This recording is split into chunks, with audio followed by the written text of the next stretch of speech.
উনি সফরে বেরিয়েছেন হাদিস কালেকশনের জন্য। প্রচন্ড শীতের রাত, উনি মাগরিবের নামাজ, এশারের নামাজ পড়ে একটা মসজিদে শুয়ে পড়লেন, আর শুয়ে শুয়ে হাদিস পড়তেছেন। কি পড়তেছেন? কথা বলেন।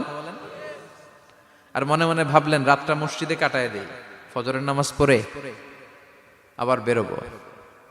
কিন্তু দারোয়ান এসে বলে মসজিদে থাকতে পারবেন না, ওঠেন। দারোয়ান আছে না? কথা কন। আহমদ ইবনে হাম্বল বললেন আমি শুধু রাতটা থাকতে চাই, আমি তো ফজরেরও মুসল্লি, ফজর নামাজ পড়বো তো এই মসজিদে, আমার থাকতে দাও। দারোয়ান তো দেয় না, কেন? মসজিদে থাকার জায়গা না, জান মিয়া। উনি যে আহমদ ইবনে হাম্বল এটা চিনে নাই, থাকতে দেয় না। কি করবে এখন? উনি কাঁথা গুছিয়ে হাদিসের কিতাব নিয়ে কাঁধের মধ্যে ব্যাগ নিয়ে মসজিদ থেকে বেরোয় গেলেন। কি আর করবেন, প্রচন্ড শীত, আর কাঁপতেছেন, বুড়ো মানুষ। পথিমধ্যে দেখলেন বাজার। বাজার একজন খাব্বাজ, শাবুন খাব্বাজ, যুবক রুটি বিক্রেতা। সে রুটি বিক্রি করে, চুলার মধ্যে রুটি সেকে। সে যে সালাম দিল আসসালামু আলাইকুম, যুবক বলে ওয়ালাইকুম আসসালাম। আহমদ ইবনে হাম্বল বলে যুবক আমার যাওয়ার জায়গা নেই, সফরে বেরিয়েছি, খুব শীতে কষ্ট পাচ্ছি, রাতে যদি তোমার এই চুলা থেকে একটু আগুন পোহাই কোনো সমস্যা? যুবক বলে না না সমস্যা না, আহলান ওয়া সাহলান, খোশ আমদেদ, আসেন আসেন, আপনি আগুন পোহাইলে আমার সমস্যা কি? সুবহানাল্লাহ পড়েন। আল্লাহ শুকরিয়া করে উনি বসলেন আর আগুন পোহাচ্ছেন। আর খেয়াল করলেন যুবক রুটি বানায় আর পরে আস্তাগফিরুল্লাহ, রুটির দলা বানায় পরে আস্তাগফিরুল্লাহ, খামির বানায় আর পরে আস্তাগফিরুল্লাহ, রুটি নিয়ে উনুনের ভিতরে চুলার ভিতরে সেকা দেয় আর পরে আস্তাগফিরুল্লাহ। দোকানদারের কাছে কেউ আসলেই সে রুটি দেয় আর পরে আস্তাগফিরুল্লাহ। ক্রেতার কাছ থেকে টাকা নিয়ে ক্যাশ বক্সে রাখে আর কি পড়ে, আবার রুটি বানানো শুরু করে আর কি পড়ে, খালি এইটাই পড়তেছে। ইমাম আহমদ ইবনে হাম্বল তো অবাক, কিরে এটা আবার কেমন যুবক, খালি আস্তাগফিরুল্লাহ। উনি প্রশ্ন করলেন যুবক ঘটনা কি? আসার পর থেকেই তোমার দেখতেছি তুমি রুটি বানাও, রুটি বিক্রি করো আর পড়ো আস্তাগফিরুল্লাহ, মালাকা ইয়া শাবাব। যুবক বলে আস্তাগফিরুল্লাহ আমার সবচেয়ে বেশি পছন্দের আমল, আমি সব সময় আঠার মতো ইস্তেগফারের সাথে লেগে থাকি আর সব সময় পড়তে থাকি আস্তাগফিরুল্লাহ, আর এর বদৌলতে আল্লাহ আমারে মুস্তাজাবুদ দাওয়া বানিয়ে দিয়েছে। আহমদ ইবনে হাম্বল তো অবাক, আনতা মুস্তাজাবুদ দাওয়া, তুমি মুস্তাজাবুদ দাওয়া, রুটিওয়ালা।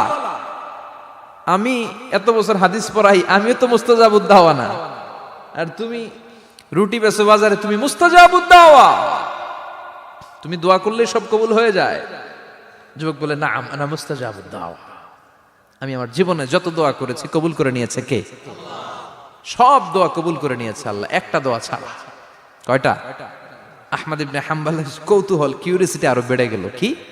সব দোয়া কবুল হয়েছে একটা দোয়া ছাড়া। মাযালিকা দুআ ইয়া শাব, কি সেই দোয়া? যুবক এবার বলতে শুরু করলো আমার জীবনে যে দোয়াটা আল্লাহ কবুল করে নাই সেটা হচ্ছে আমি আল্লাহর কাছে অনেক চেয়েছি, অনেক দোয়া করেছি যে আল্লাহ শুনেছি এই জামানার সবচেয়ে বড় মুহাদ্দিস, তার নাম নাকি ইমাম আহমদ ইবনে হাম্বল। আল্লাহ তোমার কাছে আমার চাওয়া আমি যেন এই ইমাম আহমদ ইবনে হাম্বলরে দেখে মরতে পারি, আমি যেন ইমাম আহমদ ইবনে হাম্বলের হাতে হাত রেখে মুসাফা করতে পারি আর তার কপালে একটা চুমু এঁকে দিতে পারি। আহমদ ইবনে হাম্বল আবেগপ্রবণ হয়ে গেলেন, চোখের পানি ছেড়ে দিলেন, বললেন যুবক তোমার এই দোয়াটাও কবুল হয়ে গিয়েছে।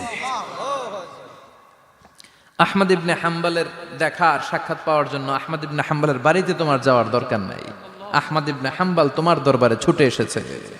আনা আহমদ ইবনে হাম্বল মুহাদ্দিসুদ দাহর, আমি নিজেই আহমদ ইবনে হাম্বল। যুবক চোখের পানি ছেড়ে দেয়, আহমদ ইবনে হাম্বল চোখের পানি ছেড়ে দেয়। যুবক চিৎকার মেরে ইমাম আহমদ ইবনে হাম্বলকে জড়িয়ে ধরে, হাতে হাত রেখে মুসাফা করে, কপালের মধ্যে চুমু খায় আর আল্লাহর শুকরিয়া করে বলে ও ইমাম, আসলে এই দোয়াটাও আল্লাহ আজকে কবুল করে নিল। বিশ্বাস হয়? সবসময় ইস্তেগফার পড়লে আপনার দোয়াগুলোর এইভাবে কবুল করে নিবে কে? এই পাঁচটা জিনিস পাবেন সবসময় যদি ইস্তেগফারের সাথে লেগে থাকেন। রাজি আছেন তো? এজন্য বিশ্বনবী সব সময় নামাজে সালাম ফিরানোর পরে পড়তেন আস্তাগফিরুল্লাহ। কি পড়তেন? তিনবার পড়তেন আস্তাগফিরুল্লাহ, আস্তাগফিরুল্লাহ, আস্তাগফিরুল্লাহ। পড়তে রাজি আছেন?